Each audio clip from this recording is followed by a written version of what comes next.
welcome to Network 99, the place for artistic exploration, creative expression, and abstract thought. On this episode, a landscape with me, your host, ALW.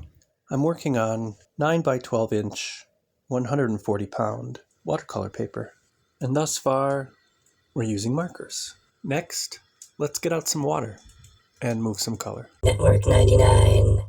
In the opening minute or so of this video, we had a time lapse, which means I took a photo every minute on the minute for what amounted to 23 minutes. I encourage you to replay the video and maybe watch again and see how the picture changes with every minute compressed into about 3 seconds of a still frame. Now we're going to, as promised, use water.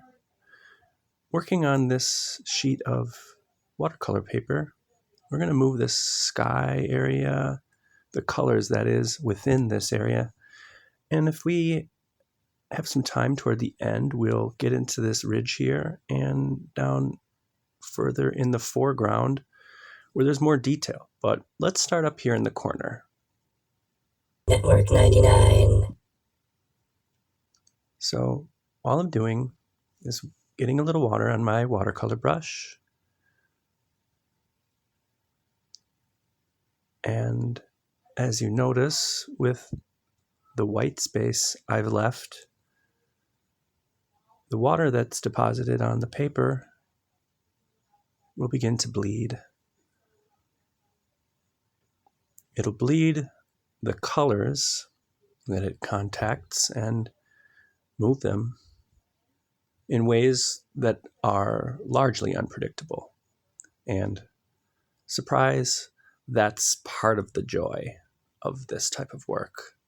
You see now as you move a little quicker, the colors go with you, and this is the movie magic of editing involved. So you're not seeing me dip my brush in the water regularly, but I assure you I am, because once that water soaks into the watercolor paper, if you keep moving your brush over it continuously, you'll find that the page starts to disintegrate, which can, I admit, lead to interesting results, but it's much more difficult to control, and eventually you will just end up wearing a hole in your paper.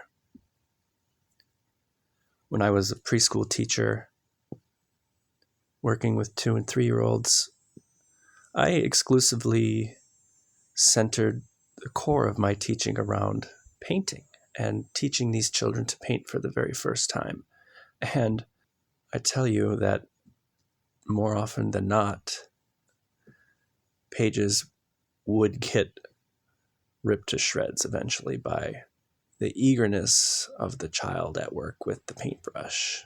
And when you're learning to do something and you've got a mind full of ideas, you can easily see how that can cause logistical challenges for working. Anyways, we've kind of wrapped up most of the sky. Again, I encourage you to, if you try this method, be mindful of how much you work an area. Overworking can definitely lead to muddling. So keep that in mind. I'm no pro at it by any means. And as I go in this part of my work, I'm mindful of taking my time and paying attention. Network 99. Here we're zoomed in, and you can see more of the subtlety to this again. What's interesting to note is the marker drawing I completed, as mentioned earlier, was about 20 minutes worth of time.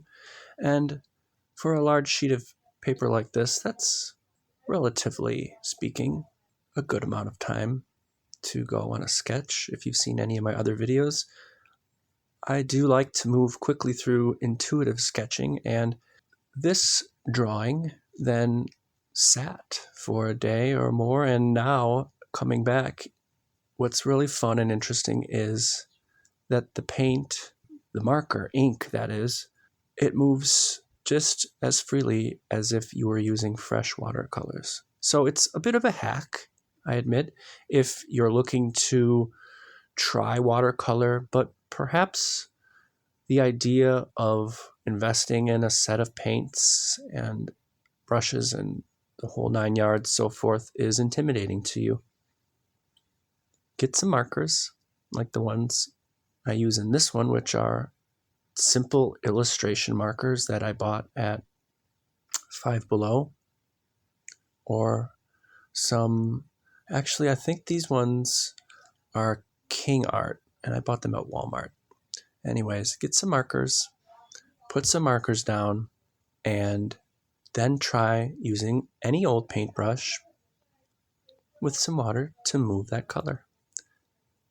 Now we are going to use this tiny watercolor brush, and we're going to get into these areas here.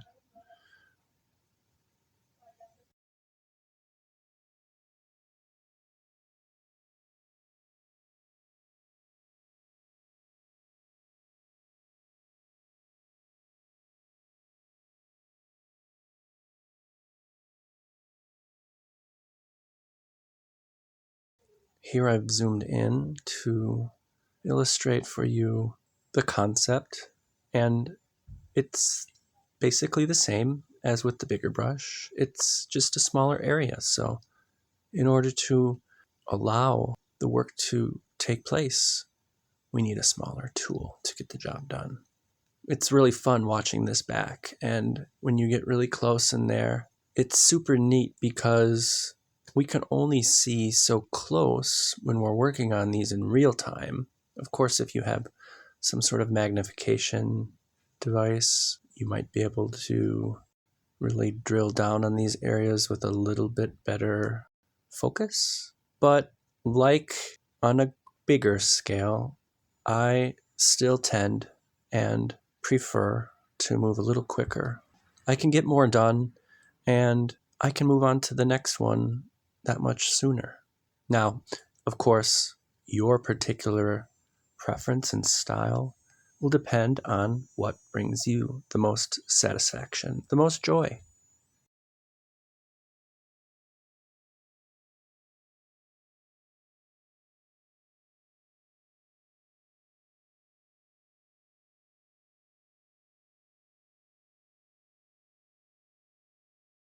Here in this area with a lot of marker already on the page, it's not going to require very much water or very much movement of the water to create a lot of really interesting effects. It's very satisfying to me to see the water move.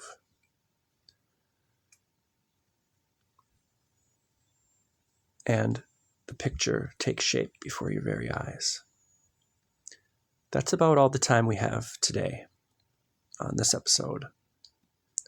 Thank you so much for pushing play, for joining me on this artistic exploration of markers and water, simulating watercolor paints. Another way to express your creativity.